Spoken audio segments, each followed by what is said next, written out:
welcome to Engaging Culture, podcast presented by Bridgeway Christian Church. I'm Brian Kiley, Director of Connections at Bridgeway, and today I am joined by my co-host, Senior Pastor Lance Hahn, where we will be discussing expectations. How much do expectations control how we feel about our lives? Is it possible that when we're prone to entitlement, that negatively influences the way that we view our lives? How can we go about setting our expectations properly so that we can have lives more full of joy, hope, good things God wants for us? These questions and more on this episode of Engaging Culture.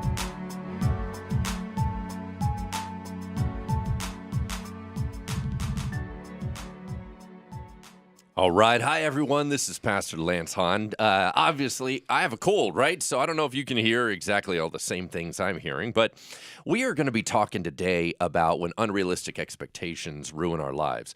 And obviously, that sounds super extreme. But really, here's why I say that and why we designed it that way.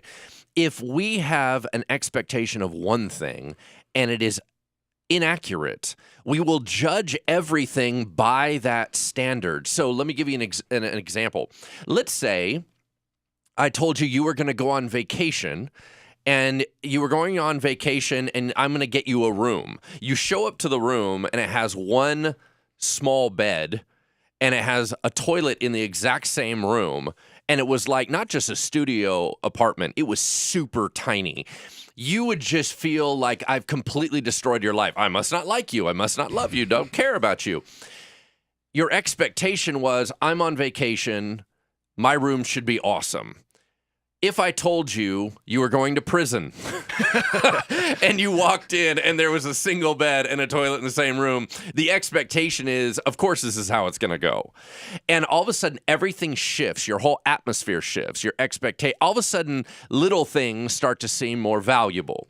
Whereas if you have an entitlement view, if you have a view that says, I should be having fun here, this should be everything I desire, then you're going to be critical of anything that falls short of those expectations. So what this is not going to be is a podcast saying if you just give up all your expectations, life is going to be awesome, right?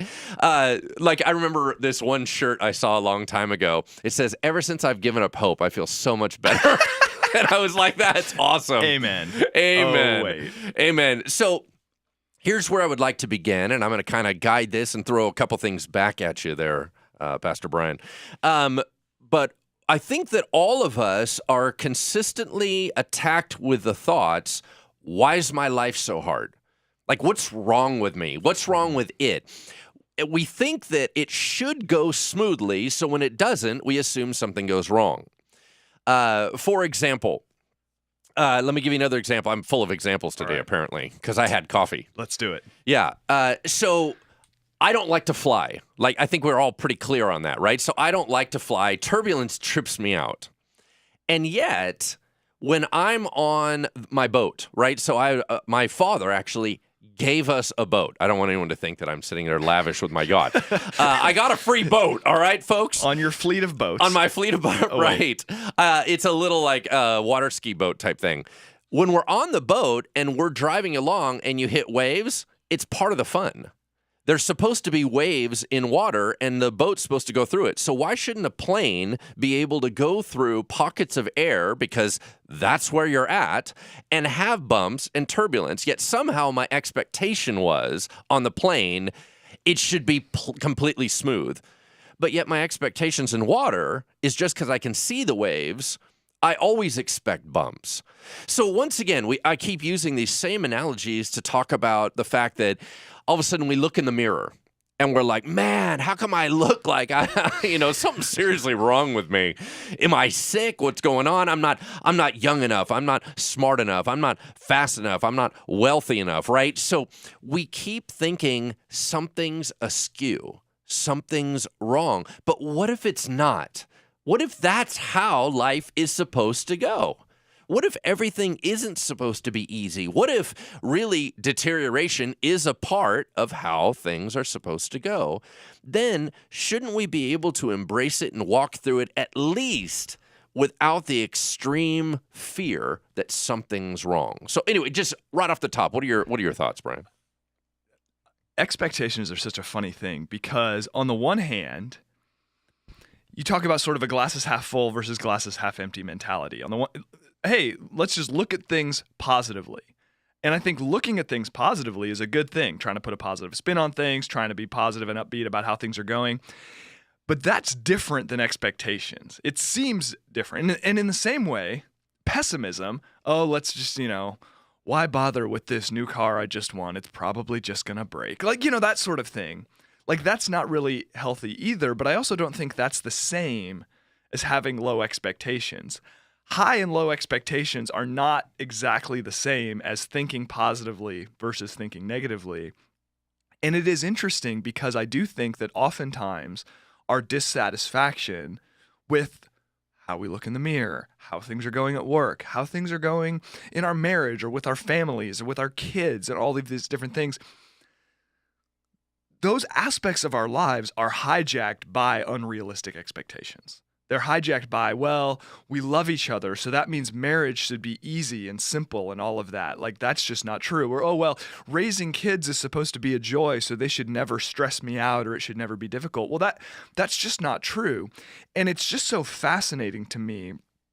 The way that you approach a situation makes such a dramatic difference in how you'll behave in that situation. Take marriage for an example.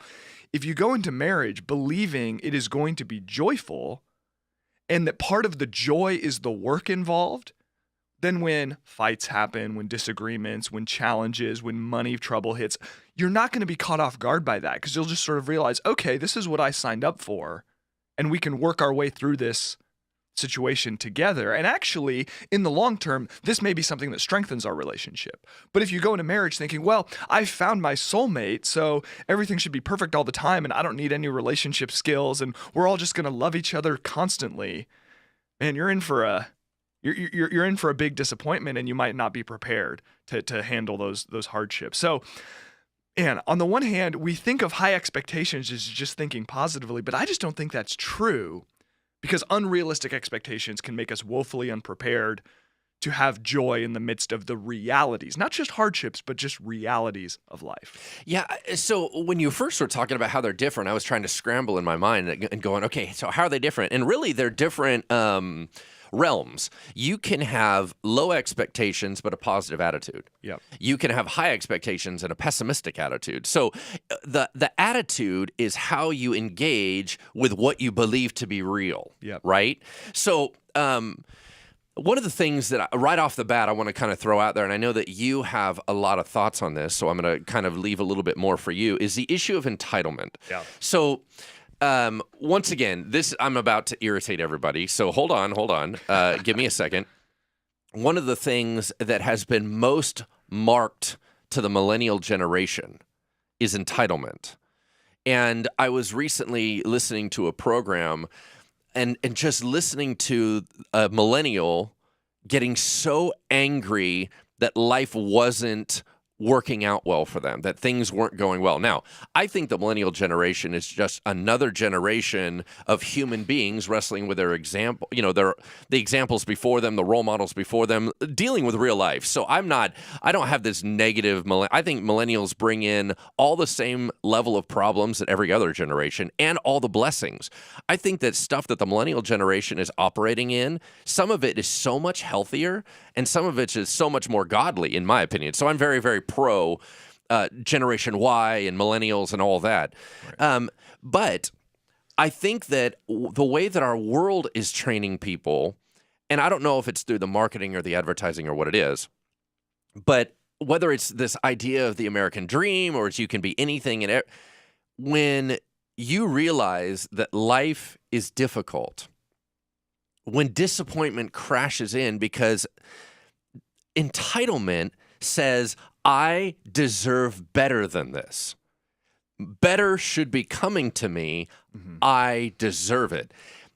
My problem with entitlement is not so much high expectations. My problem with entitlement is selfishness, narcissism. My problem with entitlement is that the world somehow is about you.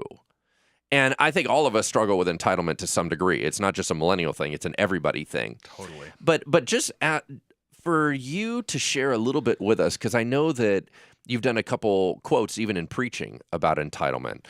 Talk to me about your thoughts on the power and the danger of entitlement. Absolutely. Entitlement is in my view absolutely toxic. And I want to frame this because I think it's easy to say, well, with different maybe personality flaws or character flaws, it's easy to say, well, hey, don't do this because it'll hurt other people. And that's true in a lot of cases, and that's true with entitlement. But the angle I want to take on entitlement to somebody to try to help them understand how devastating it is, entitlement hurts you more than it hurts anybody else. If I'm feeling entitled, that hurts me more than it hurts anybody else. And there's a few different angles to this. Number one, entitlement is an absolute joy killer.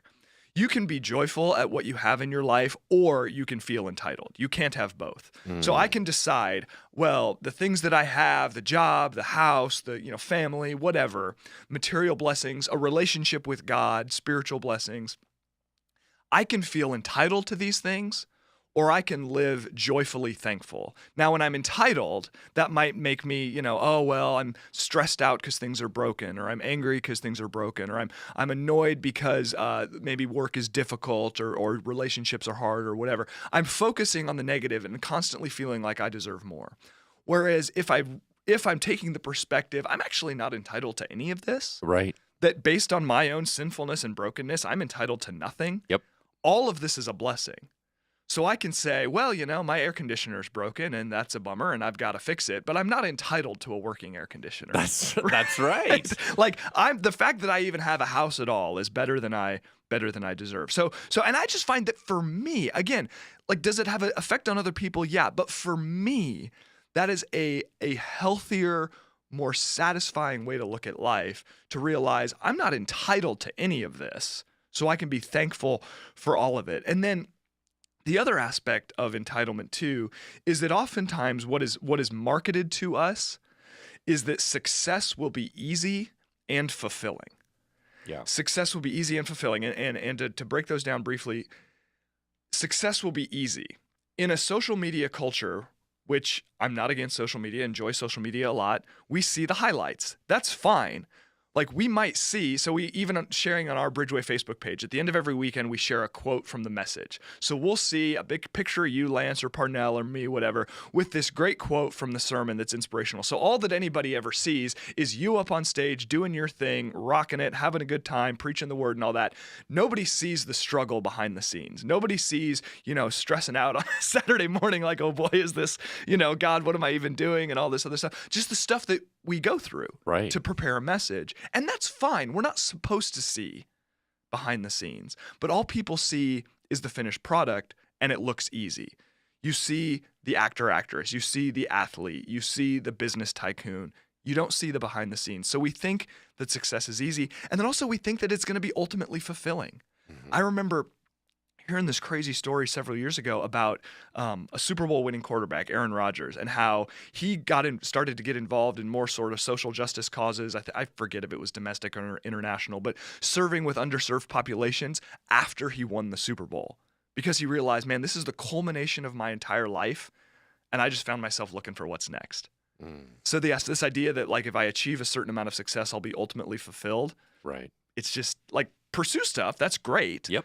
But just recognize, if you feel entitled to it, if you feel like it's going to wholly complete you, man, you're in for disappointment. But if you can just kind of say, hey, I don't deserve any of this, anything that comes my way is a blessing, then you'll really be able to get the most out of it. I'll tell you one thing that seems to really rock entitlement is missions work, being in other countries. So, for example, I live a lot of my life thinking, who doesn't have what I have? Most everybody.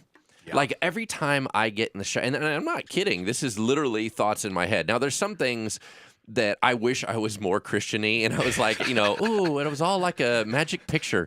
I'm really not like that. I'm pretty normal guy. But this happens to be one of those things that's real, and I think it's primarily due to my personality, so I'm not taking credit for it. But when I get in the shower, most times I'm thankful that I have hot water. And the reason why is that I know people that don't. Yeah. I've been in other countries where things are not wealthy. the idea that you would go over and they're saying, listen, clean running water, that's a big deal to me. It's very hard to feel entitled when everyone else has less. Totally. But when you only watch Keeping Up with the Kardashians, you don't understand what I'm saying? If you only watch Real Housewives of Beverly Hills, if you only watch all the biggest stars and the brightest things in entertainment television, and it looks like everyone has more than you, entitlement is very easy to lock in because you're going, I don't even have what they have. So even if I kick it down a notch from the superstars, I still should have this. Right. If I go through college, I should get a job. If I do that, I should have this. No. None of that is a guarantee. All of it is a gift. And so trying to walk through that, I think, begins to adjust. All right, so let's shift for a moment. All right. Is life supposed to be hard? Is life supposed to be difficult? So I'm gonna give you an example. I was reading an article from a doctor, and he's an internist. So I don't know why that matters, but anyway, he's an internist. He's not an anesthesiologist. You're going to find out in the story. His name is Dr. Alex Lickerman, and he wrote an article called The Danger of Having Unrealistic Expectations. He talked about his wife's experience of having their baby. The anesthesiologist who was serving her tried to be sweet and kind when explaining the pain after an epidural block. I'm reading some thoughts that I had on here. She said, you may have a little pressure when you're having the labor, right? Meaning I'm going to give you drugs, it's all going to be good, and it's only going to be a little bit of pressure. After 36 hours of calm and easy labor, he said, the pain started to hit. The anesthesiologist adjusted the meds as high as possible. Nevertheless, the pain skyrocketed, and the anesthesiologist ultimately admitted to his wife, there's nothing else I can do. He said the last 5 hours of labor were a nightmare. She ultimately just had to buckle down and handle it. And here was his whole point.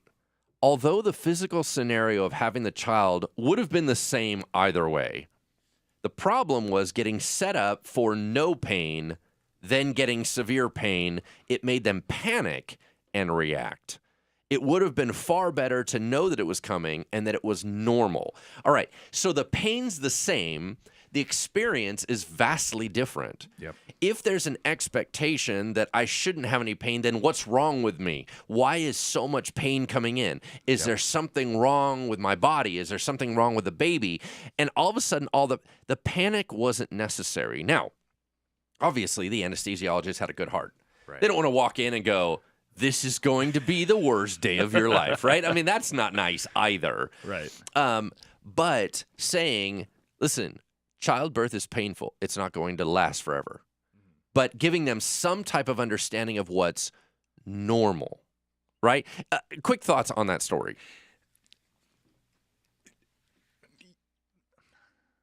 Dead air. Those are my thoughts on the story. Those are my thoughts on the. Okay, so question: would you consider yourself something of a people pleaser? Oh, for sure. Yes, me too. Absolutely. So I want to make people happy. Yes. And that's one of the hardest parts of leadership is disappointing people sometimes. All the time. Yeah. So that's it is what it is. Here's the thought I'm trying to get in my head kind of put some words around is just the idea of overpromising and underdelivering. Right. That to me is the worst scenario to be in. Like if I'm going to have to disappoint someone, that's a bummer regardless. But I find myself using this expression probably on a weekly basis with people that come to me with questions where I'm not totally sure what the answer is immediately, or if they want to do something or some resource they're looking for or whatever the case may be, where I don't have an instant answer. I'm constantly using this expression. I don't want to overpromise and underdeliver. So da-da-da-da-da-da. And what am I doing? I want to deliver 100%, but I'm setting low expectations so that people aren't counting on a certain item, a certain situation that I'm not sure I can deliver. So I always want to be very careful to be realistic with people about saying, here's the situation, here's what's going on, here's what I think I can do, or even here's what I'm going to try to do, but I can't promise it. Because the situation of the anesthesiologist of, hey, here's how it's going to be, and it's so much worse, like, that's tough. Well, and here's how much you are that guy. Because I've teased you since the beginning, and I do it too, so I'm allowed to tease you about it. You're qualifier guy. Yep. You are, before you say anything, you put in 13 different qualifications so that it's not wrong. Right. Yep. And I don't know how much of that is just fear of being wrong or whether or not it's just trying to set expectations for people. But I do the same thing. It's the idea of going, I want your experience to be better than you anticipated. Now, I think there's some manipulation in that because we're people pleasers. We're trying to make them have a great experience. Where we're kind of, I want you to taste this bread. I'm sure it's okay. And we know it's awesome, because we want people to have the wow factor and look at us and go, oh, that was so much better than I thought. Right. But I do think that there is something healthy about telling people what is right. What is true? What is honest? And here's my big challenge. So I wrote a second book. The first book was about anxiety and panic disorder, and that was, mastering the art of freaking out, right? How to live in fear. The second book is called The Master's Mind, and in that, it was talking about having the mind of the Lord. I talk about two big lies that we are fed by the world around us. And when I say the world around us, I don't mean like everything that goes on around the world around us is bad. I don't believe that at all. I think, honestly, there's a brilliant, wonderful things. I'm not anti-society or culture. Totally. Obviously, that's why we have this podcast. But I will say that the marketing and advertising, which I grew up under, now, there's been marketing and advertising since the dawn of time, I think. That's not new. I think the bombardment and my access to it through TV and media has been way bigger than it was before. You usually had to wait for the snake oil salesman to ride his carriage into town to manipulate you, right? Yeah. Or you had to go to the store. We have open portals, radio, TV nowadays, or podcast and online and all that stuff. We have open portals where people have access to manipulate us. Totally. Because that's their job. Right. They're advertisers. Okay, so here's my problem. There's two big lies that I think, and I think you touched briefly on them earlier, but I'm just going to recap them. There's two big lies that we get from advertising today. Number one, and they're both linked together. Number one is more is better, and number two, satisfaction is possible. More is better and satisfaction is possible. And here's why it bothers me. The idea that you can get more and that's somehow going to satisfy you actually violates how God set up our system. So, for example, when we eat, I don't know how many meals, I tend to eat a lot, all right? So I don't know how many meals I leave going, I never want to eat again. Like I just ate so much food, I'm never going to want to eat again. Now, what's the reality? The reality is we're built on a cycle to where we utilize that up and then we are empty again, like a gas tank. Same thing about thirst. But what we don't realize is that's the same thing about fun, the same thing about sex, the same thing about everything that fills us at one moment will ultimately void out and we have to start over again. Yep. When you are promised that something is going to be lasting, it is a lie based on reality of cycle. Right? The very concept of cycle means you have ups and downs. It means you are full and empty. It means that things are bumpy and roller coastery. Yep. So when we are promised fulfillment's right around the corner, it's just one item away. All you got to do is send now, right? $9.99. We'll send a set of steak knives, right? There's no satisfaction in this world. I believe that, and we're going to talk a little bit later about contentment. I think that's true, but satisfaction is in the hands of God.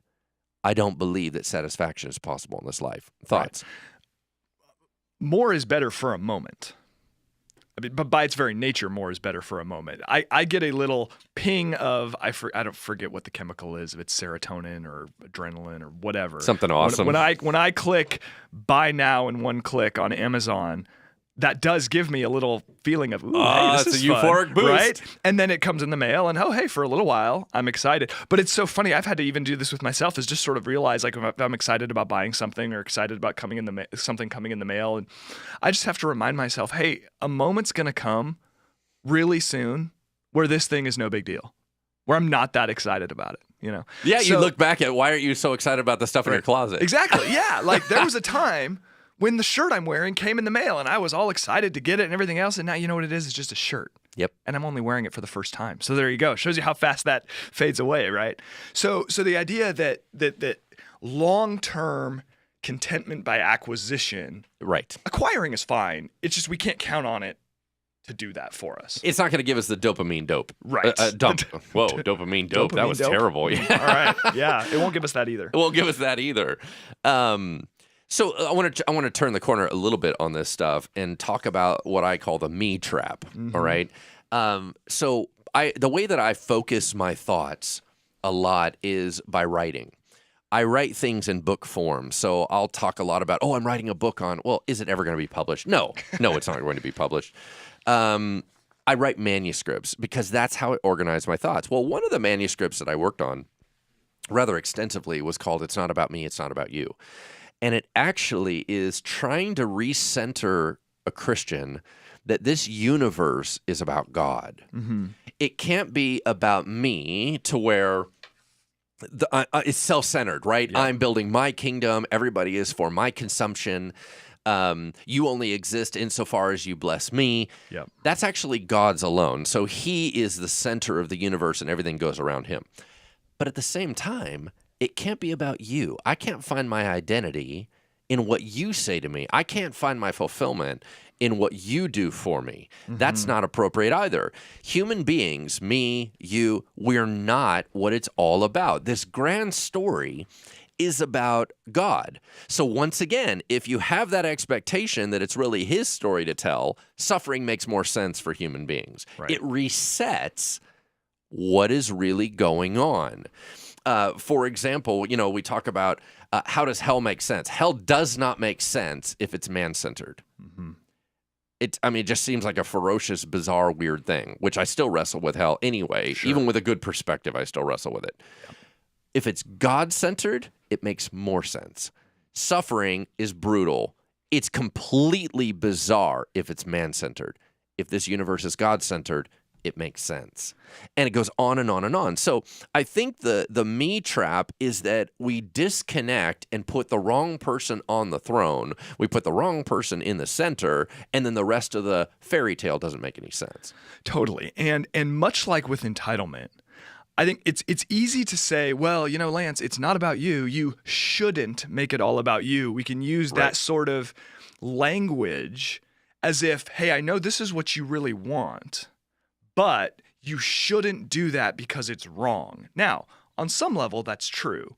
But we can look at this in the same way, whereas I might, say to my kids, like, hey, you shouldn't play on your Kindle for 4 hours straight because you will not learn to interact with other humans or whatever. All they can see is, hey, I want to play on this is what I really want, but you're telling me, okay, I need to not because I need to grow as a human or whatever.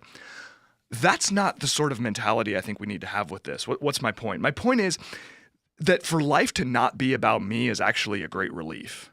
Because if I think life and the world and the universe and everything is about me, I'm going to be miserable.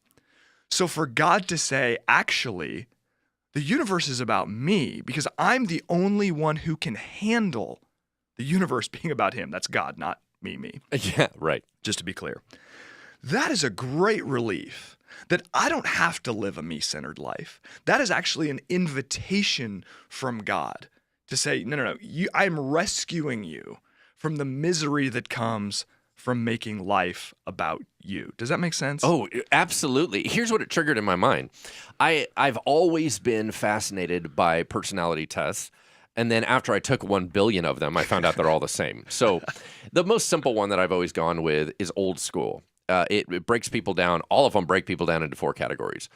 The ones that I like, and they're a little bit unusual now, but phlegmatic, sanguine, melancholy, choleric. Now, I don't want to get into all those other than simply saying this. We're familiar with melancholy personalities. Those are the people that are kind of up and down. Yeah. The emotional ones, the little Eeyores of the world. Mm-hmm. The reason why they tend towards depression is because they are idealists. They are romantics. They see the world as it could be, and it never is. So there's great disappointment. They are very, very loyal. They live in a world where things could be full and complete and satisfying, but then they fall short. The disappointment factor. So once again, it's just highlighting the same thing that you said. When your expectation is everything should go well for you, if your expectation is love should always be full and complete, if your expectation is everyone serves me and then they don't, dang, that's disappointing. Yeah. That's a rough life. For sure. Okay, another quick piece to this. And you addressed it at the very, very, very beginning. So let's jump back to that for a moment. The comparison trap. Yep.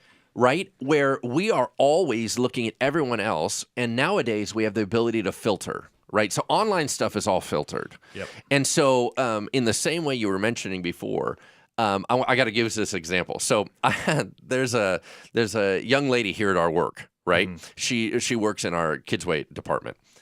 And we got on this conversation, super weird, about cutting fruit, okay? This is totally dumb.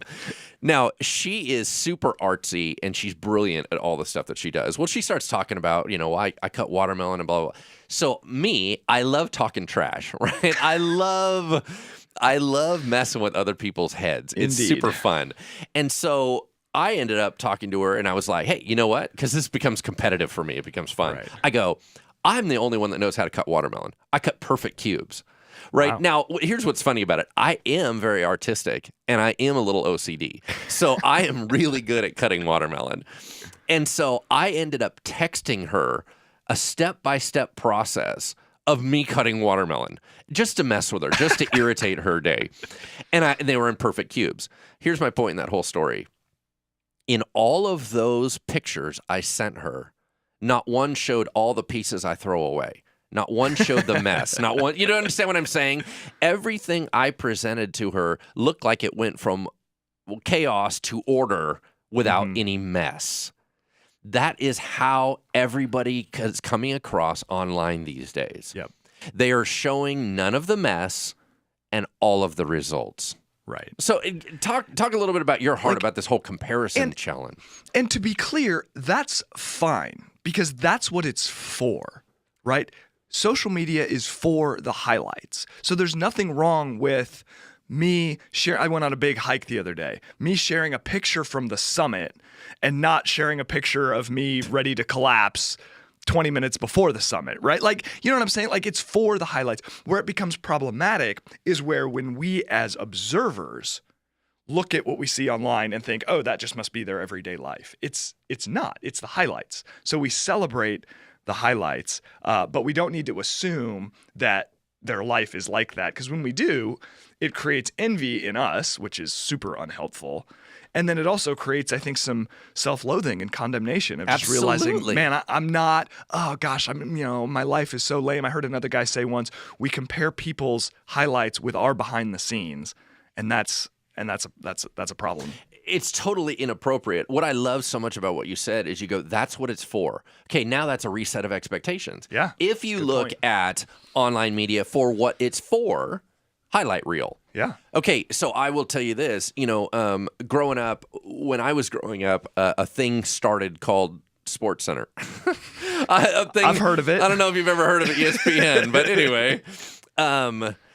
The highlight reel, now there's always been highlight reels and stuff, but what happened was they became the dominant piece where you only saw highlight reels over and over and over and over and over. Even the ticker that goes along the bottom is only the highlight. Yep. And so I remember I did this, and it wasn't even that many years ago. I wanted to try to make good use of YouTube. So I was like, you know what? I was not into basketball until the Sacramento Kings got good.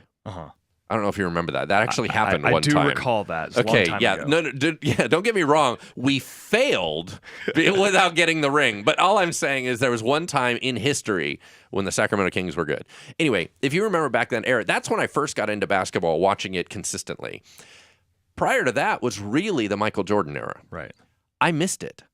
So I went back and I was going to try to watch on YouTube Michael Jordan playing because I missed it and I wanted to see it. You know what? It's kind of boring. Here's why. His highlight reel is way more awesome. Like, if you watch his highlight reel, it makes it seem like all he does is magic.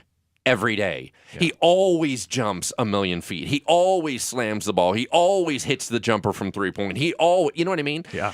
And so when I watched Reel, there's a lot of running around. Right. That's called basketball. If you want to reset your expectations, it's a real basketball game. And he didn't make 100% field goal percentage. Yeah. It was high, but it's not 100. Behind all of that success is hours and hours and hours of grinding to get to that moment. It's not like he just lived this constant highlight reel life. And anyway, so that's what I'm saying is that we've really been baked in highlight reel, Totally. right? Okay, so let me shift one more time on this piece. And that is unrealistic expectations and disappointment with other people. So give you an example. I was reading an article by Bill McRae on Bible.org. It was called Managing Expectations, Building Strong Relationships at Home, at Church, and at Work. I want to give credit where credit is due. Yeah. His whole point was the number one need to do premarital counseling is to set expectations appropriately. Yep. And it's not that you're going to learn anything brilliant. It's that everybody's going to get on the same page and go, hey, there's supposed to be difficulties. Mm-hmm. We're going to talk about marriage in one moment. But what he said was, when we poorly manage expectations of other people, like what they're supposed to bring to the table, yep, then either one of 4 negative emotions happen, right? So if people let us down, we get 2 options, anger or sadness. Right. If we let them down, we get anxiety or shame. All that's messed up. The most helpful thing, he said, is to express our expectations in advance, right? Mm-hmm. So if I'm going to be working with you like I do so closely, mm-hmm. we try to set expectations as you were talking about before. Hey, I don't want to overpromise and underproduce. Yep. We try to set expectations so that you don't feel like a failure when it messes up, and I'm not always disappointed in your work product as your boss, right? That kind of thing. All right. So what I wanted to do was jump in. What are some unrealistic expectations that we have on people around us? The first one, spouse and marriage. Here's the biggest thing that I've learned about marriage. Mm-hmm. Marriage was not designed for bliss. It was designed for transformation. Yep. If your expectation is, I got into marriage to make things better for me, easier for me, and fulfilling, you'll get divorced. Because it's actually not what it's for.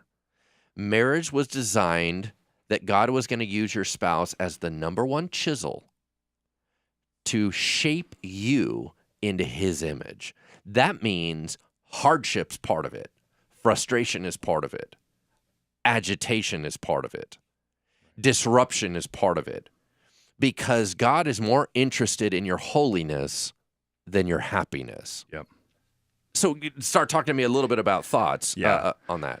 Yeah. So it makes me think of Gary Thomas, who's written a lot of great material on dating and marriage and all of that stuff. Sacred Marriage. I mean, the whole tagline of the book, I mean, I think you've read it, or at least you're familiar with it. What if marriage is meant to make you holy, not happy? Or that might not be the exact line, but the idea that holiness is more important than your happiness. And that's such an important perspective to have, because you think about, marriage, your spouse is meant to be a chisel. Chiseling does not work if there's not some friction and some challenges. So even just something I try to do even in my own marriage, and I have a great marriage. My wife is awesome. We get along great 98.7% of the time, is just to be able to see, okay, when things aren't going well, even if it's a situation where I think, man, I think I'm more in the right here than not, to try to look at a situation that is challenging and realize, okay, in this moment, the person who knows me best, it's my wife, God is using her to refine me in this moment, to be able to see a blind spot that I haven't been able to see, to shine some light into an area of my life that maybe I was in denial in, or I was unaware of, or whatever, a character flaw or an issue in me that needs to improve. And who knows how many other people are being affected by it. Now, am I always able to do that in the emotion of a tense moment? Not necessarily. I don't want to make it sound like I'm some robot or something. But that's the perspective I try to take, to be able to listen to her, to hear her heart, to hear, hey, here's what you're doing that's bothering me, as she's saying that, and just to kind of realize, gosh, man, I think she's right about that. Like that, okay, she has a point there, to realize I'm not doing what I need to do in this area. And that's where a fight or a disagreement is not, oh my gosh, wait, what happened to the fairy tale? I thought things were supposed to be perfect. It's me realizing, no, actually on some level, this is what marriage is for. And if I'm healthy about it, we're going to do this work to work through this conflict, and it's going to save us from conflict in the future. And I'm going to be a better husband, better pastor, better father as a result. So it's not a crisis, it's an opportunity. Oh, no, brilliantly said. And it's not just in marriage, our expectations of other people and friends. So if you have a couple analogies, one of them is I think that our marriages today, with the expectation they're supposed to be our everything, I think those are failing, and it's causing a high divorce rate. Yep. I think you should be, my spouse should be my therapist. They should be my lover. They should be my best friend. They should be my golfing buddy. They should be my, Yep. and we go on and on and on. That's not realistic, and that's going to crush you. Yep. But even think about friendships. If you look at everyone and say, you're supposed to be my best friend, you're supposed to be my everything, Right. that kind of, you complete me kind of idea, right? It's unrealistic. It's not appropriate. That's not what friendships are for. Right. So even in Susie and I, our life, my wife, we look, instead of trying to find the perfect couple to hang out with, we look for life-giving people. Yeah. Is someone life-giving? Okay, that's a very different expectation. Then we can appreciate them for who they are and go, wow, they're beautiful, Right. as opposed to critique. Yeah. Well, how come you didn't do this? How come they didn't do this? But it's the same thing with our kids. Yep. Same thing with every church that we go to, right? I always look at everybody that comes up and gives me a compliment, and you go, I'm glad you like me now. You might not like me later. So, and also at our job, I think that we need to have some type of realistic expectations of what our job is supposed to be. Okay. One point I think on all of that is that we contrast maybe what's beautiful with what's messy, and we see them as opposites. I don't think that's always the case. The beauty that we experience in so many things in life come from fighting through the mess. Your marriage is richer now than it was 10, 15 years ago because you and your wife have fought through more life together, right? Your job, your church, there's something like the beauty is not the opposite of the mess. The beauty is found in fighting through the mess together, growing in the beautiful things that come from the challenges, and then being able to enjoy the beauty of having worked through difficult things. So often we hit challenges in relationships, in friendships, in marriage, in work, and we just quit. Oh, this is too hard. What we don't realize is that on the other side of that mountain, so to speak, is beauty, is richness, is life-giving relationship, but that doesn't come without challenge. Yeah, no, well said, well said. So what do we do about all this, right? I mean, it's not like we're going to give here's 3 steps on how your whole life is easier. But I think that there are a couple things that we can do. I'm going to kind of highlight a couple of these. Cool. One One of them is shifting our orientation, right? This is what we've been talking about the entire time. Rethinking what's the goal of life? What's the purpose? Why are we here? What's success? Like, for example, I've always said that, to me, success is obedience to God, nothing more, nothing less. If you're obedient, it is success, because that's what we're here for. We are here for the glory of God in relationship with Him. Yep. If that is the case, all other expectations have to adjust, Yep. right? The second thing I think that we need to focus on is joy beyond our circumstances, right? Now, you and I have talked about this offline a little bit. Some personalities, it's easier, right? You and I are a little bit more bouncy and optimistic about stuff. So Right. joy beyond circumstances, we kind of think through and always try to look for the best, and that's our DNA wiring. Some people, that is not at all. Totally. Melancholies really, really wrestle. Yeah. But I also think that there's a spiritual maturity factor. I do believe that growth in the Lord, abiding in Christ, having a lens of Christian hope does shift our joy to be bigger than our current circumstances. Happiness is current circumstance. Joy is deeper, right? Yeah. Right. And then I think this is one I'd like to hear you speak a little bit about, and that's the character factor, okay? Which you shared with me the other day that one way to orient life is to say, who do I really want to be? Yeah. So tell me a little bit about that. Is so much of our lives is spent, if we're not careful, it's spent reacting. Something happens and boom, I react to the situation based on whatever I'm feeling in the moment. I just think life goes so much better for us if we are able to think long term and think, what kind of life do I want? And then make decisions in the moment based on that. Because what that gets us away from, and this is a concept I'm so passionate about, is it gets us focused on behaving based on what is wise, not based on what I can justify. So if I feel like I've been slighted by you, for example, I might feel justified in slighting you in return. But if I'm thinking to myself, well, what kind of relationship do I want with Lance? Well, I want us to be friends. I want us to have a high degree of trust. I want us to get along and all of this stuff. Then I would say, wait a second, does slighting him in return get me to that objective? No. Oh, but I can justify it because he's slighted me. Who cares? It doesn't matter that I could justify it. It's not wise. So if the life I want is a life of friendship and relationship, then maybe I come to you and say, hey, man, I felt this slight in this situation. Maybe I'm overreacting, but let's just work through it, and we can work through it, and then it's fine. Same in a marriage, same in a friendship, same in anything else. Looking forward to what kind of life do I want and behaving in the moment based on that. And that's hard to do in emotional situations, but I believe it's a matter of training and in a matter of maturity. If we can train ourselves up to think in that way, we'll be able to think in that way more often and more naturally in kind of the more intense moments of life. We were just in a meeting the other day with pastor and bishop and friend, right? Parnell Lovelace. And he said, I don't think critical thinking is trained anymore. Remember, he was talking about it. And he was. And really, the way that he was describing critical thinking is keeping the big picture in mind. Totally. It's exactly what you were talking about. So to land this plane, here's the third piece. If the first two pieces were shifting our orientation, the second one was joy over circumstance. The third one would be the secret to contentment. I'm just going to read a couple verses as we kind of wrap this thing up. Philippians 4:11 through 13. Paul said, not that I am speaking of being in need, for I have learned in whatever situation I am to be content.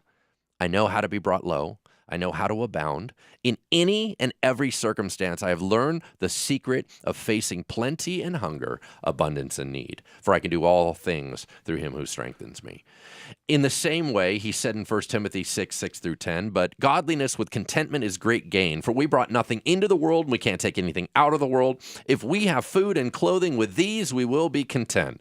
But those who desire to be rich fall into temptation, into a snare, into many senseless and harmful desires that plunge people into ruin and destruction. For the love of money is the root of all kinds of evils. It is through this craving that some have wandered from the faith and pierced themselves with many pangs. So the spiritual discipline of contentment is keeping a big picture in mind. It is a matter of saying, listen, I've had a ton and I wasn't any happier. Yeah. It's kind of trying to look with wisdom and have this lens over life of going, really? Is the TV commercial real? It's not.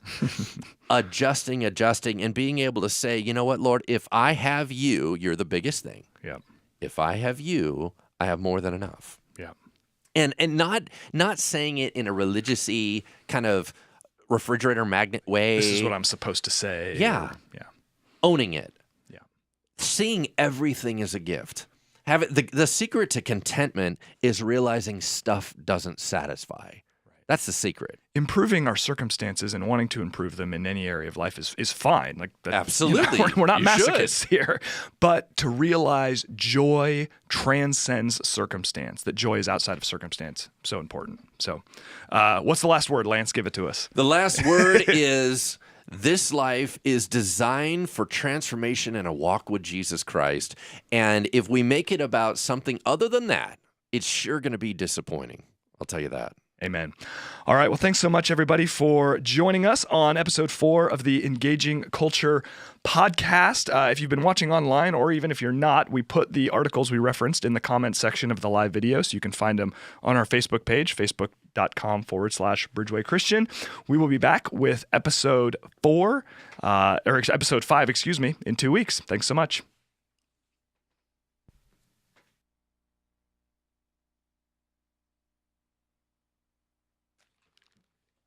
Totally screwed up that outro because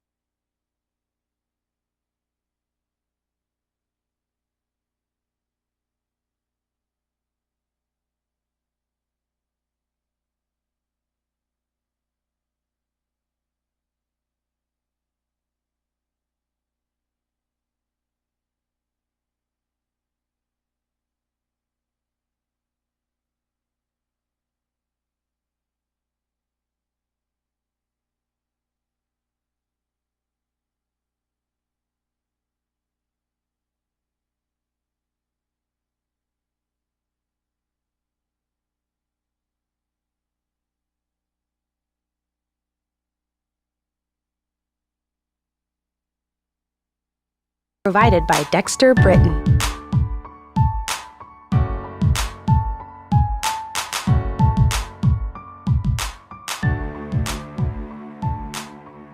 Thank you for listening to Engaging Culture, a podcast by Bridgeway Christian Church. If you enjoyed the show, please consider subscribing and leaving a review on iTunes. Thank you so much for listening. Music is used under the Creative Commons license and is provided by Dexter Britton.